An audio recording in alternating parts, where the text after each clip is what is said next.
11টা বেজে গেছে, এসে গেছে। এবার এই প্লেনটা পড়বে।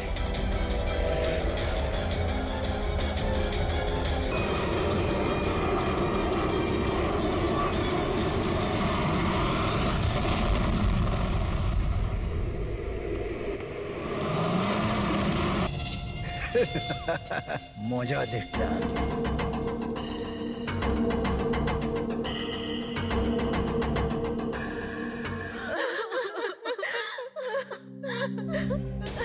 তো প্লেনে আপনাদের তিনজনের হাজবেন্ড ছাড়া শুধু পাইলট ছিল?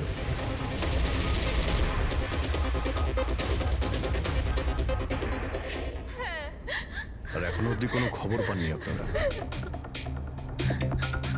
দেখুন,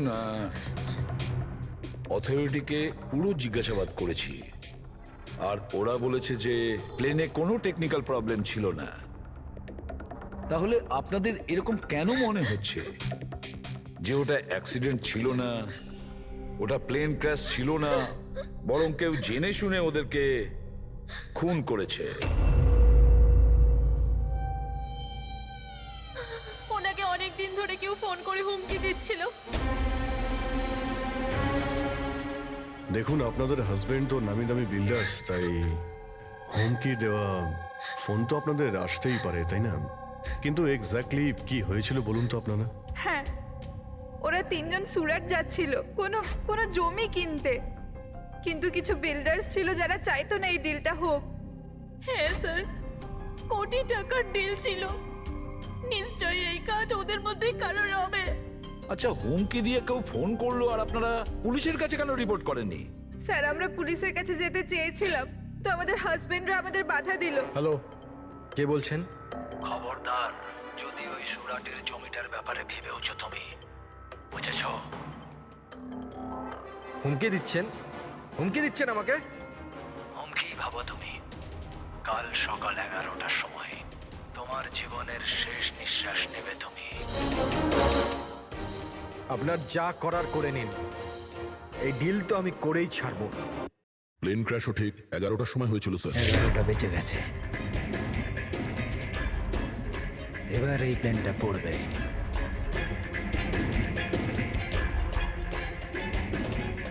এটা কোনো কাকতালীয় ঘটনা হতে পারে না। আপনি বলুন স্যার, যে একটা জমির টুকরো কারোর জীবনের থেকে বড় হতে পারে কি? দেখুন, আমি আপনাদের প্রমিস করছি, যারা এই কাজটা করেছে তাদেরকে আমরা শাস্তি দিয়েই ছাড়ব।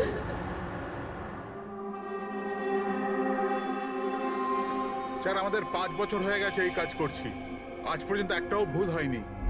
আমাদের কাজে ভুল হওয়ার কোনো সম্ভাবনাই নেই স্যার। যদি স্যার প্লেনে কোনো প্রবলেম থাকতো তাহলে আমরা ওটাকে উঠতে দিতাম না। তাহলে আপনাদের কথা অনুযায়ী প্লেনে কোনো প্রবলেম ছিল না? একদমই নয় স্যার। তাহলে প্লেনটা ক্র্যাশ হলো কি করে? হ্যাঁ, 4 জন মারা গিয়েছেন, কে দায়িত্ব নেবে তার? স্যার, আমি নিজেই খুব অবাক হয়েছি যে এটা ঘটলো কি করে। ফ্লাইট রেকর্ডার জানেন তো আপনারা, যাকে আমরা ব্ল্যাক বক্স বলি, সেখানেও সবকিছু নর্মাল দেখাচ্ছে। নর্মাল বললে কাজ চলবে না, সব কিছু ডিটেলে বলুন, শুরু থেকে, টেক অফ হওয়ার আগে থেকে কি হয়েছিল? আমরা পুরো প্লেন চেক করে পাইলটকে হ্যান্ডওভার করে দিয়েছিলাম। তারপরে ওই 3 বিজনেসম্যান প্লেনে করে সুরাটের দিকে রওনা দিল।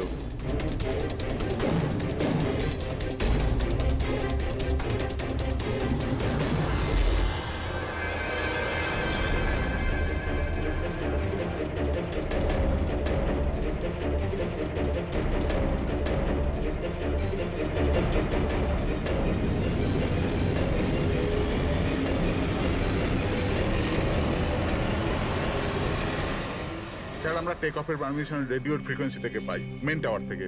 কাল আমাদের পুরো ইনফরমেশন পাওয়ার পরই আমরা টেক অফের প্রক্রিয়া শুরু করেছি। হ্যাঁ ফ্রেডি, কি? আচ্ছা, ওকে ওকে ওকে, হ্যাঁ ঠিক আছে, আমরা দেখছি। কি হয়েছে স্যার? মদনকে যে নাম্বার থেকে হুমকি দেওয়া ফোন করা হয়েছিল সেটা ক্র্যাশের দিন এখানেই ছিল, এই এয়ার স্ট্রিপেই। স্যার, ফোনটা যদি এখানেই থেকে থাকে তাহলে এটা ভিতরের কোনো লোকের কাজ। কি হ্যাঁ না স্যার, আমরা কাউকেই কোনোদিন হুমকি দিয়ে ফোন করিনি। তোমরা না করলে কি বাইরের কেউ এসে করে গেছে? এই তোমাদের সিকিউরিটি এয়ারস্ট্রিপের? যদি ওই লোকটা এখানে এসে থাকে তাহলে কিছু না কিছু তো এখানে নিশ্চয়ই ফেলে গেছে। চেক করে দেখি। স্যার এই জায়গাটা তো পুরো পরিষ্কার, ও যদি কোথাও লুকায় তাহলে ওই হ্যাঙ্গারের কাছে কোথাও লুকিয়েছিল। ঠিক আছে, ওখানে দেখি। আপনারা আসুন আমাদের সঙ্গে।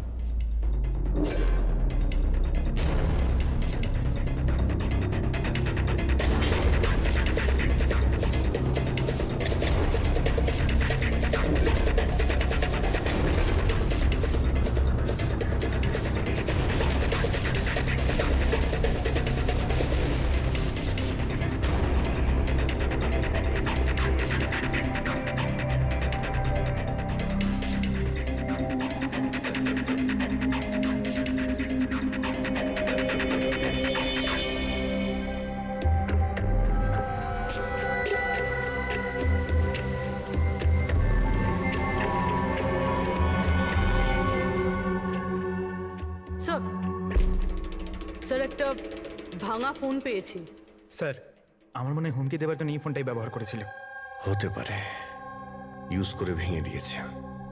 রেখে দাও, কিছু প্রমাণ তো নিশ্চয়ই পাওয়া যাবে। কোথায় পেলে তুমি এটা? স্যার ওখান থেকে। স্যার এখানে।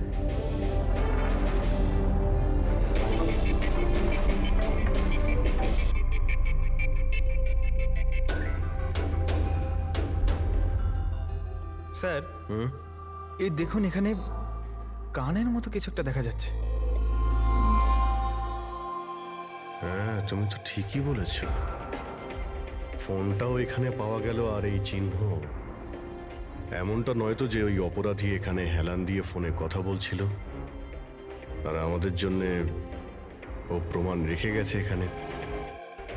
একটা কাজ করো, এর ছবি তুলে নাও।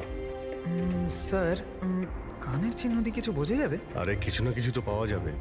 ডক্টর সালুকাকে দেব, উনি শিওর কিছু করবেন।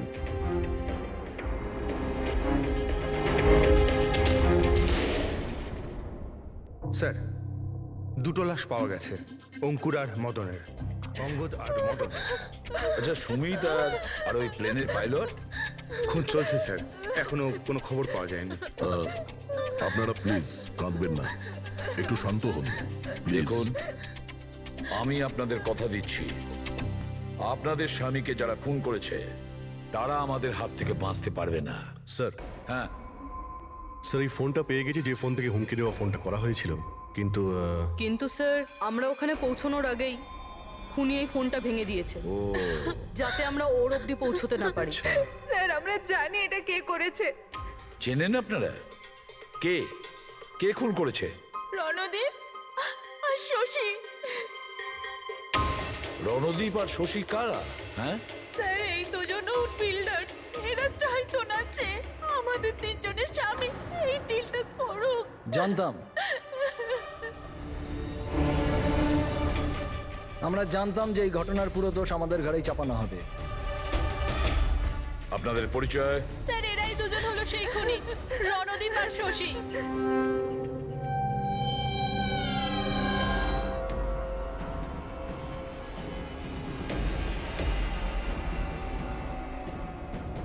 জানি না এই মহিলাদের আমাদের সঙ্গে কি শত্রুতা আছে, যাই হোক না কেন আমাদের উপরই সবসময় দোষারোপ। আর আগেও একবার এরা আমাদের মিথ্যে অভিযোগে গ্রেফতার করিয়েছিল। আচ্ছা, কোন অপরাধে গ্রেফতার করিয়েছিল আপনাদের? আমাদেরও একটু বলুন। স্যার প্রথমবার যখন অঙ্কুরকে কল করে হুমকি দিয়েছিল, তো আমি পুলিশে রিপোর্ট লিখিয়েছিলাম এই রণদীপের বিরুদ্ধে। আর পুলিশ আমাকে গ্রেফতারও করেছিল, কিন্তু পরে আমি নির্দোষ প্রমাণিত হই। হ্যাঁ স্যার, আসলে ওই হুমকি দেওয়া ফোন ওই গ্রামবাসীদের ছিল যাদের জমি এরা নিতে চেয়েছিল। হ্যাঁ, ওই গ্রামের লোকগুলো তো এখনো জেলেই আছে। তো এই বাজে কাজটা তোমরা ছাড়া আর কে করতে পারে? দেখলেন স্যার, আবার আমাদের ওপর অভিযোগ। যদি আমরাই হামলা করে থাকি তাহলে সিআইডির কাছে আমরা কেন আসবো? কোনো ব্যাপার না, খুব তাড়াতাড়ি সমস্ত সমস্যার সমাধান হয়ে যাবে। হ্যাঁ, কারণ আমরা ওখানে অপরাধীর কানের চিহ্ন পেয়েছি। আর ব্যাস, সেটা থেকে তো আমরা পুরোটা জেনেই যাব যে খুনি কে। এই দেওয়ালে যে কাঁচা রং ছিল ওখানে এই যে কানের ছাপটা দেখা যাচ্ছে, এই কানের ছাপটা দেখো, কিছু দেখতে পাচ্ছ এতে? ওই কানের প্রিন্টে স্টারের মতন দেখতে কিছু ইমপ্রিন্ট আছে। আরো একটা কথা, এই যে অপরাধী এ সমুদ্রের আশেপাশে থাকে। এইটা কিভাবে জানতে পারলেন স্যার? আমি বলছি, এই ফোনটা, এই ফোনের যে ভাঙা অংশটা, এর ওপর আমি কিছু সমুদ্রের বালি আর মাছের কাঁটার টুকরো পেয়েছি। আচ্ছা আচ্ছা, তো যখন ওই লোকটা তার জুতো দিয়ে ফোনটা ভেঙেছিল তখন ওই বালি আর ওই মাছের কাঁটা জুতো থেকে বের হয়ে ফোনের মধ্যে চলে আসে। জুতোয় বালি আর এই তো মাছের মাথা কাঁটা খুলেছে। হতে পারে ওই লোকটা ফিশ মার্কেটের আশেপাশে থাকে। এখানে তো দুটো ফিশ মার্কেট আছে, একটা ভার্সোভা জেটিতে আর একটা আম্মার্ড আইল্যান্ডে। ব্যাস, তাহলে আমাদের কাজ হয়ে গেছে। এই দুটো ফিশ মার্কেটে গিয়ে খোঁজ নাও আর দেখো এমন কেউ আছে যে কানের মধ্যে স্টারের শেপের ইয়াররিং পড়েছে।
ওই লোকটাকে আমি দেখতে পেয়েছি। Okay sir.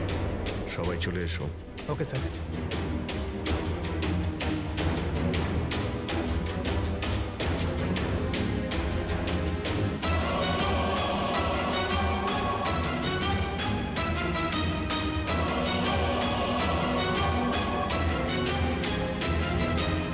কারোর সঙ্গে মিটিং হওয়ার কথা।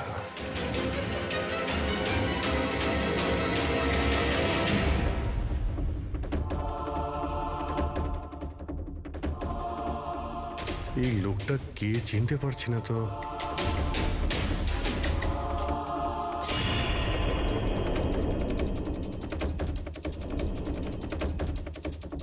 স্যার, এটা তো সচিন।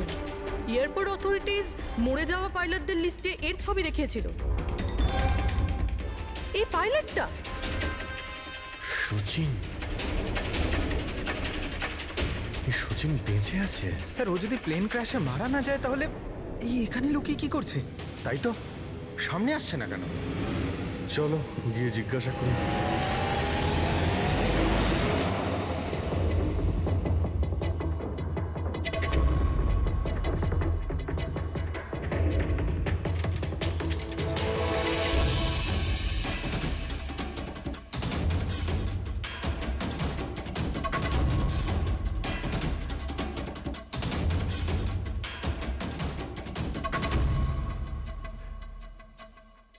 স্যার। হ্যাঁ,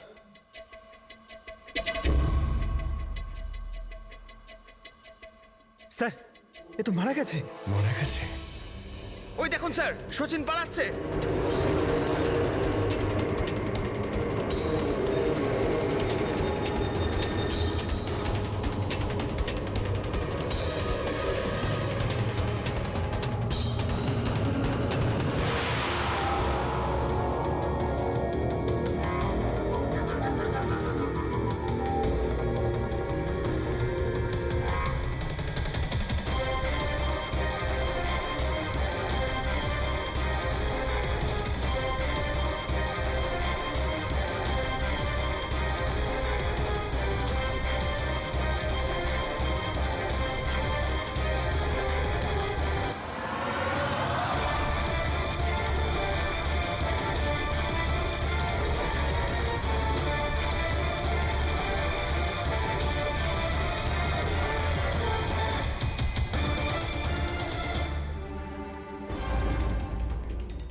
ওই লোকটা মনে হয় এমন কিছু রহস্য জানতো যেটা সচিন চাইতো না আমরা জানতে পারি, আর হয়তো সেই জন্যই ওকে মেরে ফেললো।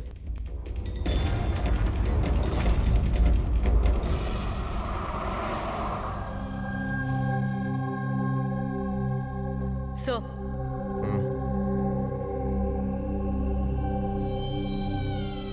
কি জিজ্ঞেস করতে চান আপনি আমাকে? আপনার হাজবেন্ড সচিনের ব্যাপারে আপনি কি বলতে পারবেন ও কোথায় আছে? এটা কিরকম প্রশ্ন ইন্সপেক্টর? আপনারা তো জানেন কিছুদিন আগে একটা প্লেন ক্র্যাশে। আগে না, সচিন বেঁচে আছে। বেঁচে আছে? আগে হ্যাঁ। আর আপনি হয়তো এটা শুনে খুবই কষ্ট পাবেন যে ও একটা খুন করে পালিয়েছে। এমনিতে তোমার স্বামী সচিন কত টাকা পেয়েছিল এই ষড়যন্ত্রে যুক্ত হয়ে? টাকা? টাকা পাইনি। টাকা যদি পেয়ে থাকতো তাহলে আমি কফি শপে কাজ করতাম না। আর এমনিতেও আমাদের রিলেশন ঠিক চলছিল না। আপনাদের মধ্যে বনিবনা হচ্ছিল না? কি বলতে চাইছেন, মানে জিজ্ঞেস করতে পারি কি প্রবলেম ছিল? দীপ্তি নামের একটা মেয়ে আছে, এয়ার হস্টেস। অনেকবার বলতো যে তোর সাথে ডিভোর্স নিয়ে ওর সাথে থাকতে চাই। কোথায় থাকে ও? সিঙ্গাপুর। সিঙ্গাপুর? সচিন বেঁচে আছে? এ হতে পারে না স্যার। আমরা নিজের চোখে ওকে প্লেনে উঠতে দেখেছিলাম। স্যার এত বড় দুর্ঘটনায় ওর বেঁচে থাকার কোনো সম্ভাবনাই নেই স্যার। আর ও যদি প্লেন থেকে প্যারাশুট নিয়ে লাফ দেয় তাহলে? না স্যার, যদি প্যারাশুট নিয়ে লাফ দিত তাহলে কেউ না কেউ তো নিশ্চয়ই দেখতে পেত।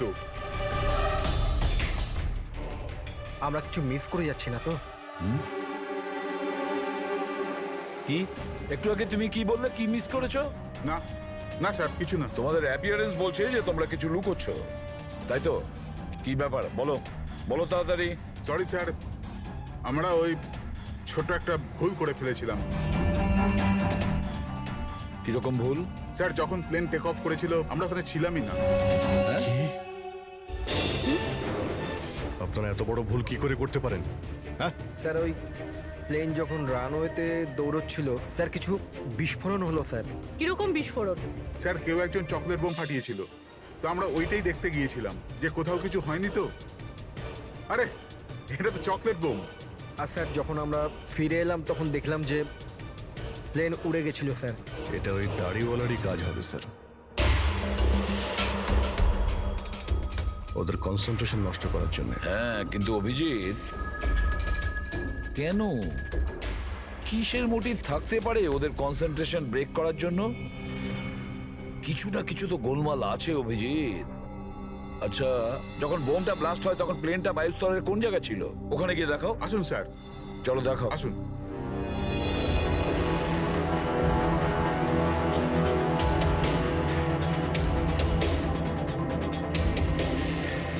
এক মিনিট অভিজিৎ, এ তো রক্ত, শুকিয়ে যাওয়া রক্ত। স্যার, রক্তের রং দেখে মনে হচ্ছে খুব বেশি পুরনো নয়, আজ বা কালকেরই। এই রক্ত কার রক্ত? এটা এখানে এলো কি করে? জানি না স্যার। জানি না? সব প্রশ্নের একটাই উত্তর তোমাদের, জানি না। তাহলে জানোটা কি তোমরা? স্যার, এয়ার স্ট্রিপের রক্ত মানে কিছু না কিছু হয়েছিল এখানে। এটা তো পরিষ্কার, কিন্তু কি হতে পারে? আর এই রক্ত, এটা কার রক্ত?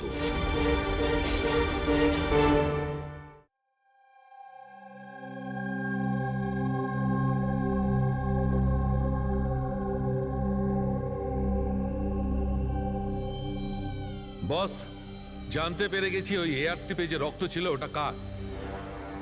কার ছিল? এর পাইলট সচিনের।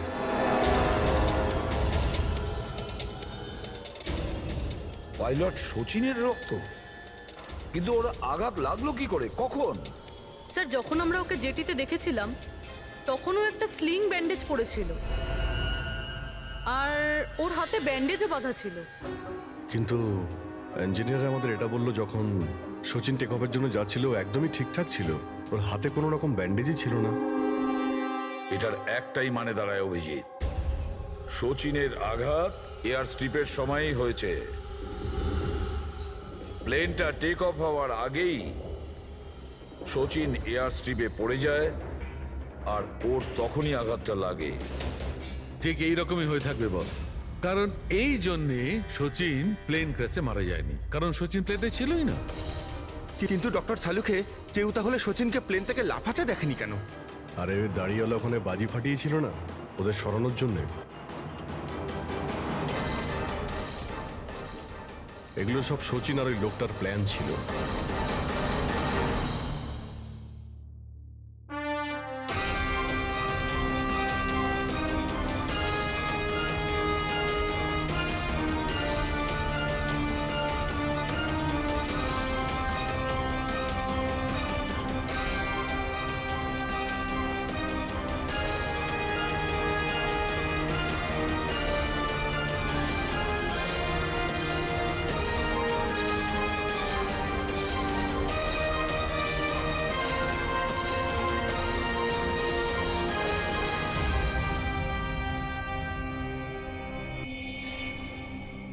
Hello, okay, thank you sir. সচিনের ওই গার্লফ্রেন্ড দীপ্তি যে সিঙ্গাপুরে থাকে, ওর নাম্বার পেয়ে গেছি। সচিন কি হয়েছে ওর? ও ঠিক আছে তো? দীপ্তি, একটা কথা বলো, শেষবারের মতন সচিনের সঙ্গে তুমি কবে কথা বলেছিলে? 2 দিন আগে। 2 দিন আগে? কিন্তু সচিনের ওয়াইফ তো আমাদের বলেছে তোমাদের দুজনের সম্পর্ক ভেঙে গেছে। না, হয়তো ওর বউকে এটা বলেনি যে ও আমার সাথে মিট করতে সিঙ্গাপুরে আসছে। আচ্ছা, সচিনের কবে আসার কথা সিঙ্গাপুরে? 1 সপ্তাহ বাদে। ও,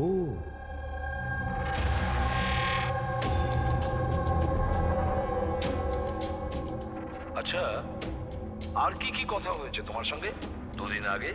ও বলছিল যে ও অনেক টাকা পেতে চলেছে আর তারপরে আমরা দুজনে নতুন জীবন শুরু করতে পারি। কিন্তু আপনার এইসব প্রশ্ন, সচিন ঠিক আছে তো? ভয় পেও না, সচিনের কিছু হবে না। আর যদি দরকার পড়ে আমরা আবার তোমায় ফোন করব। Thank you. আচ্ছা, দীপ্তি আবার যুক্ত নয় তো এই প্ল্যানের সঙ্গে, এই সমস্ত ষড়যন্ত্রের সঙ্গে? পুরবি, একটা কাজ করো, সিঙ্গাপুর পুলিশকে পুরো ডিটেলস জানিয়ে দাও আর বলো যে ওরা এই দীপ্তির ওপর যেন নজর রাখে। Yes sir. স্যার, হ্যাঁ, সচিনের ওয়াইফের সঙ্গে কথা হলো স্যার। ও তো বললো যে সচিনের পাসপোর্ট বাড়িতেই আছে। কি? সচিনের পাসপোর্ট বাড়িতে? আর সচিন সিঙ্গাপুর যাওয়ার জন্য প্ল্যান করছে? এটা আবার হয়নি তো যে সচিন নকল পাসপোর্ট বানিয়েছে? নকল পাসপোর্ট? আচ্ছা, আমাদের ওই ঘেটু আছে না, ও কিন্তু নকল পাসপোর্টের ব্যাপারে অনেক কিছু জানে। হেড্রিক, একটা কাজ করো, পঙ্কজকে বলো যে সচিনের ফটো নিয়ে যেন ঘেটুর সঙ্গে দেখা করে। হ্যাঁ। Yes sir. আরও একটা কথা স্যার, সচিন যদি প্লেন টেক অফ হওয়ার আগে প্লেন থেকে ঝাঁপ দিয়ে থাকে, তাহলে প্লেনটা ওড়াচ্ছিল কে? আর যখন ও প্লেন থেকে ঝাঁপ দিল তখন এই মদন, অঙ্কুর আর সুমিত এরা চিৎকার চেঁচামেচি করলো না কেন? চুপচাপ বসেছিল কেন? বস, প্লেন থেকে পড়ে গেলে এরকম সুযোগ পাবে কি করে? এরা 3 জনেই তো অজ্ঞান ছিল। কিন্তু স্যার, এরা জ্ঞানটা হারালো কিভাবে? পুরবি, এদের 3 জনের পেটের মধ্যে ব্ল্যাক কফি ছিল, আর ওই ব্ল্যাক কফিতেই নেশাদ্রব্য মেশানো ছিল। কি?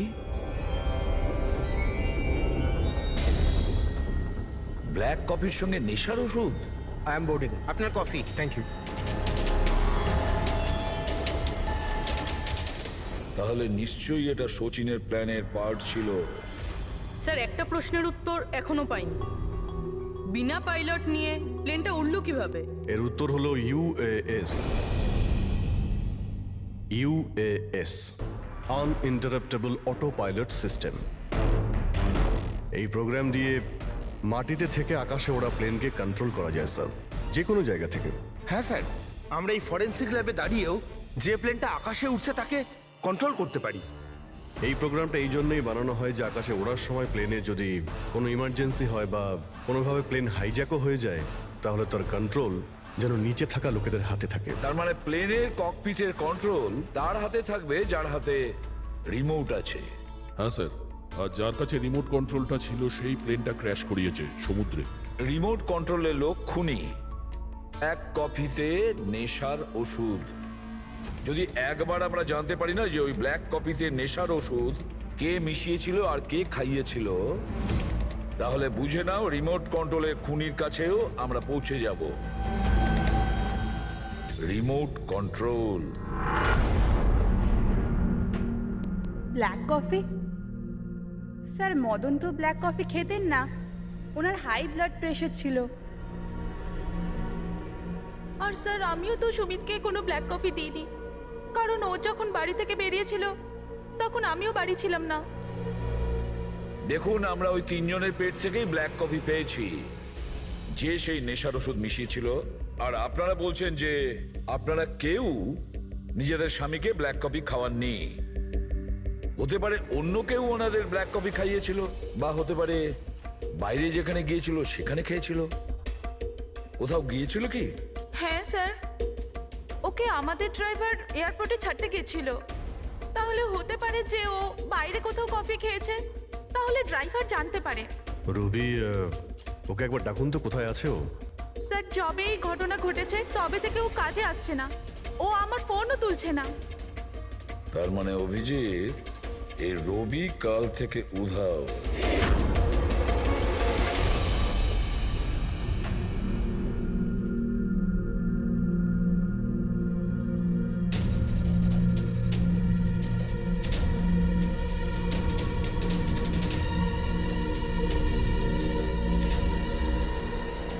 শ্রয়ান প্লিজ একটু দেখি তো কি হয়েছে এখানে। দেখুন স্যার, এখানে খুব গন্ধ আসছে, আর এক্ষুনি পুলিশকে ফোন করেছিলাম কিন্তু এখনো কেউ আসেনি। আমরা সিআইডি থেকে।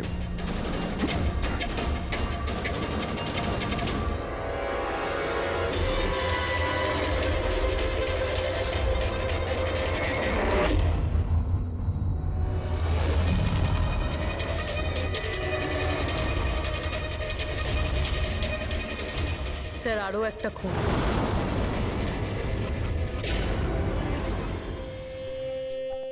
চলে আয়, জাস্ট ফলো মি।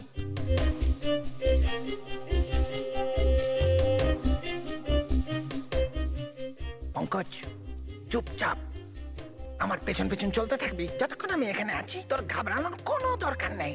এই যে ঘেটু, আমি না ভয় পাই না, আমি একজন সিআইডি অফিসার। চুপচাপ চল, ফলো মি, ওইদিকে চল।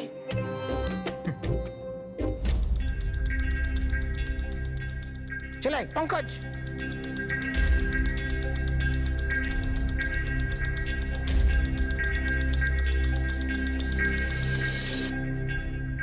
কি বন্ধু, শুনেছি তুমি খুব সুন্দর পাসপোর্ট বানাও। কে বললো? আমার একটা বন্ধু বলেছে। বন্ধু? কে বন্ধু? এ না, আমি চিনি না একে।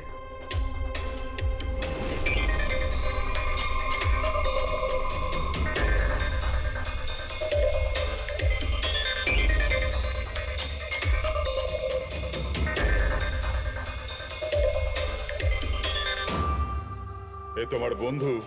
তোমার কোনো সন্দেহ আছে? খুব ভালো করে চিনি আমি একে। এর পাসপোর্টও রেডি হয়ে পড়ে আছে আমার কাছে।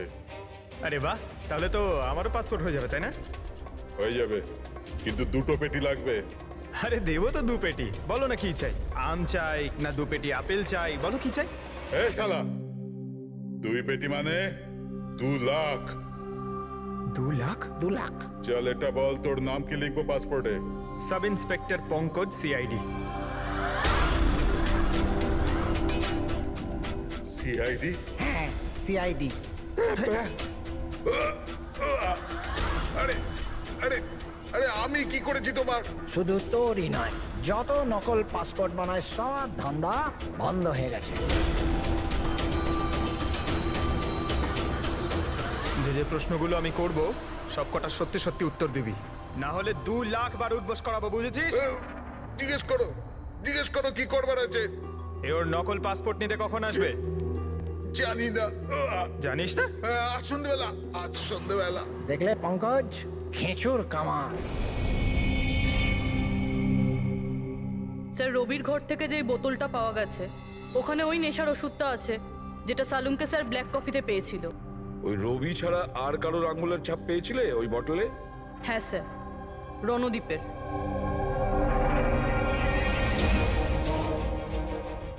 রণদীপ, এই রণদীপ বিউরোতে এসে চেঁচিয়ে চেঁচিয়ে নিজেকে নির্দোষ প্রমাণিত করতে চাইছিল না? প্রথমে রবিকে ব্যবহার করে খুন করানোর জন্য, তারপর রবিকেই মেরে ফেলে। স্যার আমি রণদীপকে অনেকবার ফোনে ট্রাই করেছি, কিন্তু ওর ফোন বন্ধ আসছে।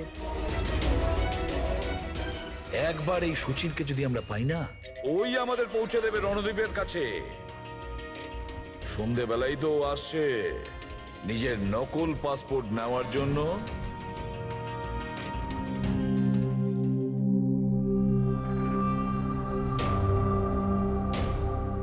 আমার পাসপোর্ট রেডি আছে? হ্যাঁ, তুমি এক কাজ করো, তোমার পাসপোর্ট ওর থেকে নিয়ে নাও, ওর কাছে আছে। আরে ভাই তাড়াতাড়ি করো, আমার কাছে বেশি সময় নেই। সত্যি বলেছিস তুই, তোর কাছে তো একদম সময় নেই। বাস এইটা, এই ফটোটা চিপকে দি। এটা কি ধরনের মজা? মজা নয়, এটা সিআইডির উপহার। সিআইডি? বল, ওই প্লেন ক্র্যাশটা কি করে করেছিলি তুই?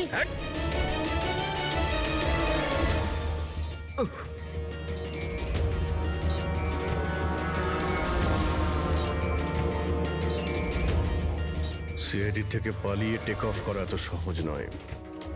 এমার্জেন্সি ল্যান্ডিং করতে হয় অপরাধীদের। টাকার লোভে আমি অন্ধ হয়ে গিয়েছিলাম। এই কাজের জন্য আমায় 50 লাখ টাকা দেওয়া হয়েছিল, কিন্তু আমি জানতাম না যে স্যার ওরা মারা যাবে। তোকে টাকা কে দিয়েছিল সেটা বল। স্যার আমি জানি না স্যার, আমি শুধু একবার কথা বলেছিলাম ওর সাথে। পঙ্কজ, ইন্টারনেটে ভালো করে দেখুন এই রণদীপের কোনো ইন্টারভিউ পাওয়া যায় কিনা। স্যার পেয়ে গেছি। আমি আমার সাফল্যের সব কৃতিত্ব আমার কঠোর পরিশ্রম আর না হারা মনোভাবকে দেব। এই পৃথিবীতে কোনো কিছুই অসম্ভব না। আমি কোথায় ছিলাম আর কোথায় এসে পৌঁছেছিলাম। স্যার এটা ওনারই আওয়াজ স্যার, আই এম শিওর এটা ওনারই। গলার স্বর রণদীপের আর ওই শিশিতে আঙুলের ছাপও রণদীপের। রণদীপ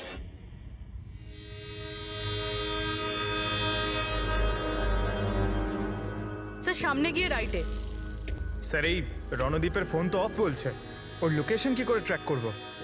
আরে ফোন বন্ধ তো কি হয়েছে পঙ্কজ, ওর ভিডিওটায় মনে আছে? ওই ভিডিওটার মধ্যে ওর হাতে একটা ব্রেসলেট পড়েছিল। আমি ওই ইন্টারভিউ দ্বিতীয়বার চেক করেছি। কিন্তু স্যার ব্রেসলেট দিয়ে লোকেশন কি করে ট্র্যাক করব? পঙ্কজ, ওটা কোনো অর্ডিনারি ব্রেসলেট নয়। ওই ব্রেসলেটে জিপিএস ট্র্যাকিং লাগানো আছে। আর এরকম ব্রেসলেট বেশিরভাগ টাইপ 1 ডায়াবেটিসের লোকেরাই পরে। ব্রেসলেটে জিপিএস থাকে স্যার? হ্যাঁ, তার কারণ হলো যে ওর শরীর যদি কোনো সময় খারাপ হয়ে যায় বা ওর মাথা ঘুরে যায়, তাহলে ওর পরিবারের লোকেরা জিপিএস এর সাহায্যকে সহজেই ট্র্যাক করতে পারবে। কিন্তু স্যার এই জিপিএস বলছে রণদীপ কুন্ডু।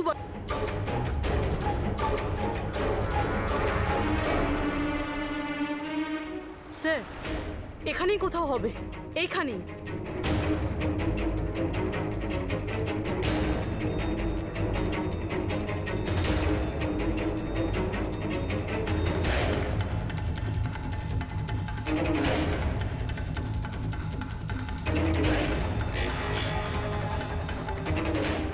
এইদিকে স্যার।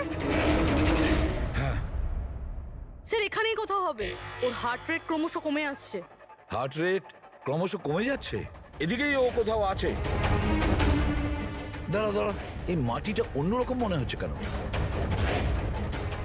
এই মাটির নিচে আবার নেই তো? হতে পারে।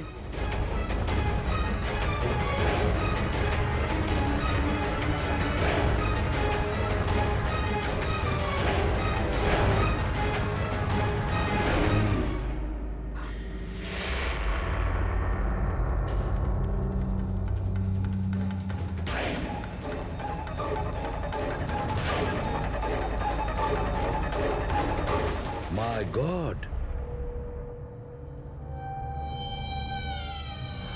বেঁচে আছে? Sir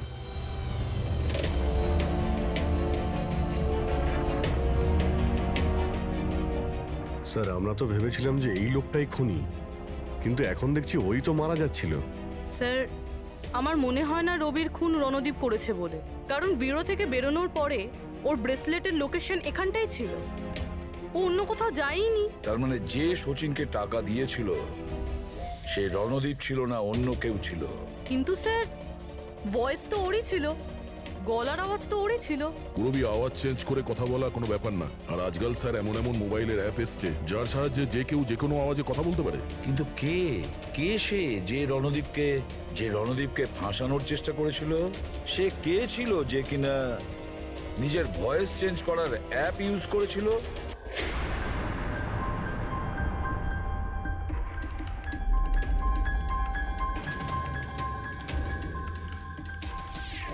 cheers. হ্যাঁ, চিয়ার্স চিয়ার্স। আসুন আসুন। আসুন। অভিনন্দন আপনাকে। অভিনন্দন? কিসের জন্য? ওই অ্যাপের জন্য। ওই অ্যাপ যেটা আপনাদের কোম্পানি বানিয়েছে, যেটা দিয়ে যে কোনো মানুষ তার নিজের ভয়েস চেঞ্জ করতে পারে। মানে? হ্যাঁ, একবার শুনবেন? তোমাকে তোমার অপরাধের জন্য এবার জেলে যেতে হবে। তোমার অপরাধের জন্য এবার জেলে যেতে হবে।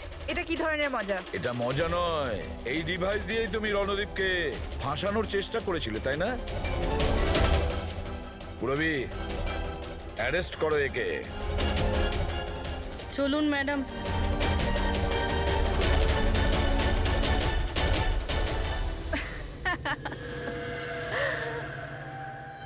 এত কিসের তারা আছে সিআইডি? একটু ওদিকে তো তাকান। এই, ছেড়ে দাও ওকে।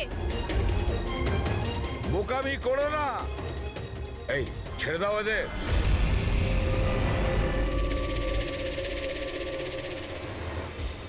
মাই গড, তাড়াতাড়ি ওঠো।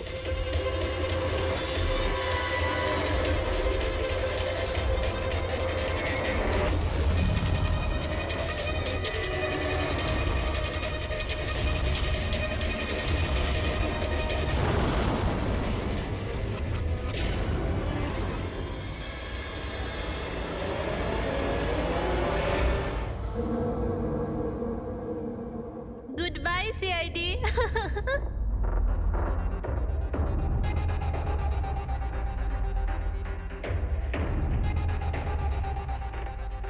Well done girls. আজ পর্যন্ত বড় বড় অপরাধী যেটা করতে পারেনি সেটা আমরা করে দেখিয়েছি। সিআইডি তো পাগল হয়ে গেছে মনে হয়। আরে ওসব তো ঠিক আছে, কিন্তু আমরা যাব কোথায়? অরিজিনাল প্ল্যান তো আমরা ভেস্তে ফেলেছি। ভেবে দেখি, কোনো না কোনো রাস্তা তো পেয়েই যাব।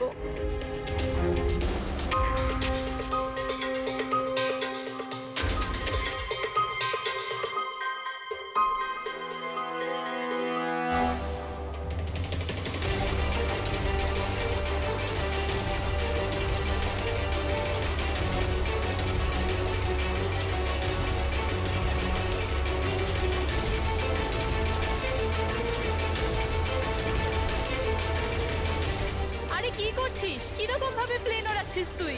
আরে আমি চালাচ্ছি না রে। তুমি তো বলেছিলে যে তুমি প্লেন চালাতে পারো। আরে আমি এটা করছি না, এটা নিজে থেকে হচ্ছে। ও নো, প্লেন তো নিচে যাচ্ছে।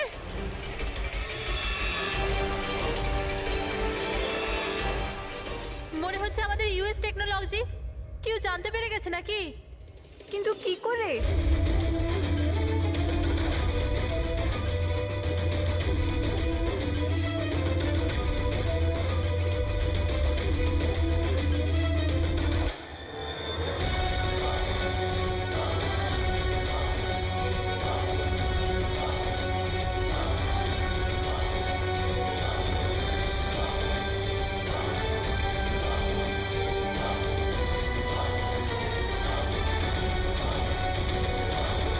Thank you. আসুন।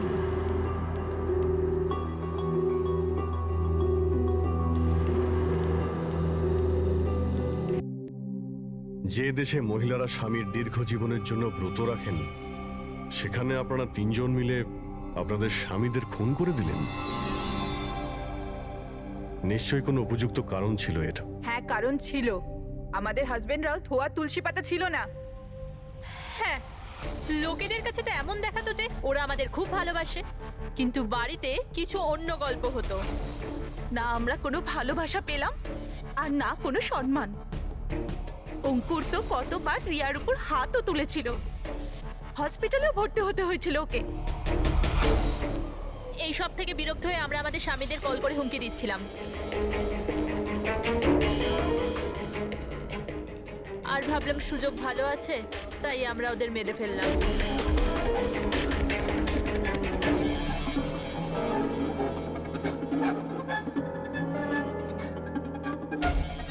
আর ভাগ্য দেখুন, রণদীপ রবির কাছে গিয়েছিল ওই অজ্ঞান হওয়ার ওষুধ নিয়ে, যাতে আমাদের স্বামী মিটিংয়ে পৌঁছতেই না পারে। আর এই ব্যাপারটাও আমাদের কাজে লেগে গেল। তাহলে রবির সততার সুযোগ নিয়েছো তুমি। তারপরে তোমরা রণদীপকে মাটিতে পুঁতে দিয়েছিলে, যাতে আমাদের মনে হয় ও অপরাধ করে পালিয়ে গেছে। খাঁচায় বন্দি পাখির মতো জীবন কাটানোর কোনো ইচ্ছে ছিল না। আমরা স্বাধীনভাবে শ্বাস নিতে চেয়েছিলাম।